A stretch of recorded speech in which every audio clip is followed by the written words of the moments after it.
it's an interesting situation because a few days ago, the state chairman came out to say that the committee was not exactly a screening committee.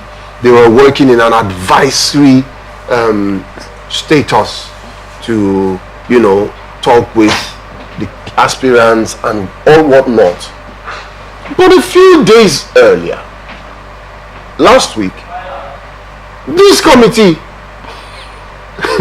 read out their portfolio and gave us timelines of what they were to do and gave us timelines on activities they had carried out.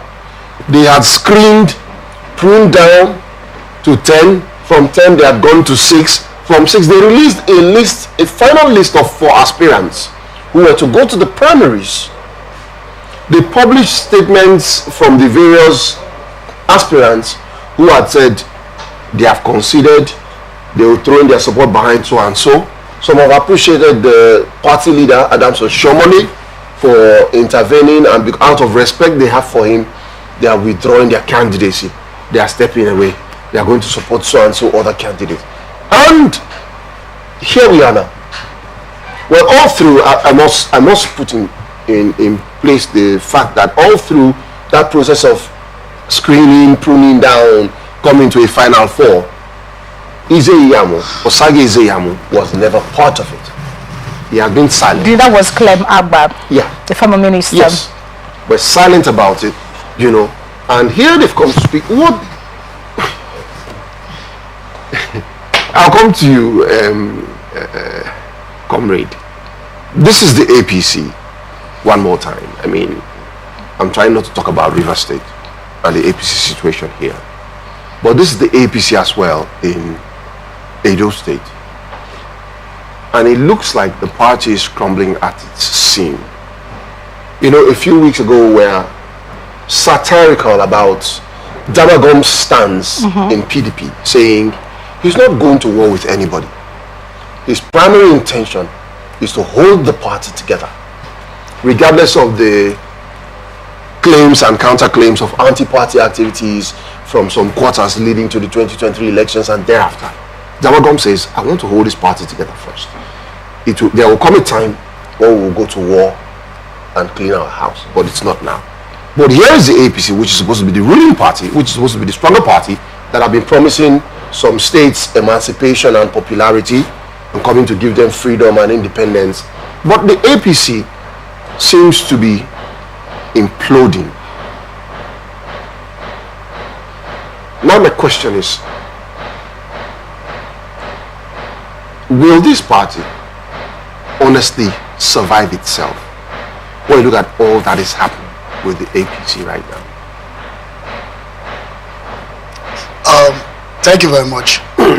First, let's look at how long has APC been in power, and what has been their achievables in the various states that APC have existed as a political party, and as a country that currently APC happens to be in leadership. What is the way forward at this level? Looking at what is going on in Nigeria can also tell what will go on in Edo State, because it's not going to be different. We have just one man that is out there directing, just like there has been the statement, was it from Senator Ali Ndume, if I'm not mistaken, and he said that the president should look at the cartel that is ongoing in his cabinet, that at the level of which the cartels are going, that the government may lack its original reason or formation, and that's exactly what is going on. Unfortunately, the government or the federal government or the president have refused to listen to the same person that also want to be part of the cartel. Maybe he is also silent, and that's why he's crying, because I'm sure if he was in the cartel, he will also not be crying out, because before now he has also been in leadership. So what was his own antecedent when he was the minister of special duties, if I'm not mistaken? Right. Yeah. So if he was in that position, what happens? What did they actually attract to his own state? And what was the impact that was felt by Nigerians from his office? Today you are holding another office again, but because you are not part of the cartel that is taking the decision at the presidency, you want the president to look at it very, very well because it's not favoring you. That is the case of a typical Nigerian that doesn't want the country to go forward. Let us look at it from this also way forward now. From this moment, APC has been in power. That was why it's when Labour Party came. People started yelling Labour Party, Labour Party. And at the same time, we became so disappointed because the same sort of people that was APC and PDP were now defecting to Labour Party.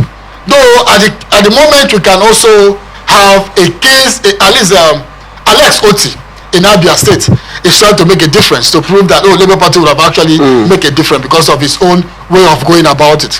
So since we have Alex Oti as the governor of Abia State under the platform of Labour Party, and the footstep is the way he's going about his own system of governance is also making us say, Labour Party would have also make a difference because they were a new party. Now, look at it this way. PDP disappointed Nigerians. PDP disappointed Nigeria very, very well. APC disappointed Nigerians. So I am not looking at this. Disappointed or are disappointed? They are still in power, are they? They are disappointed. They are still disappointing. They are disappointed and they are still disappointing. You see, I am not looking at it from the political view. I'm looking at it from the community level. Because if as a government, the people at the grassroots level does not feel the positive impact of a government, then the government is not working. The people at the FCT level or state level shouldn't be the only set of people to feel the outcome of a good governance.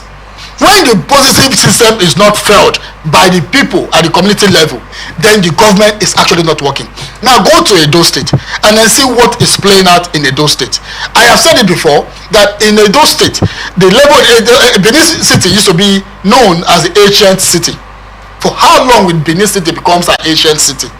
Can't you modernize the system? Can't you look at the ancient city and then see how you can make it a modern city? Right. Must it remains an ancient city? We can have old Benin and new Benin, like Calabar has old Calabar. Fine. So can't we? Why will the people of Edo or Benin still be suffering in this level of system of governance? Obaseki has also tried by trying to make sure that he improved the system of Benin people, but of the Edo people. But you must also look at it beyond party lines, beyond political reasoning.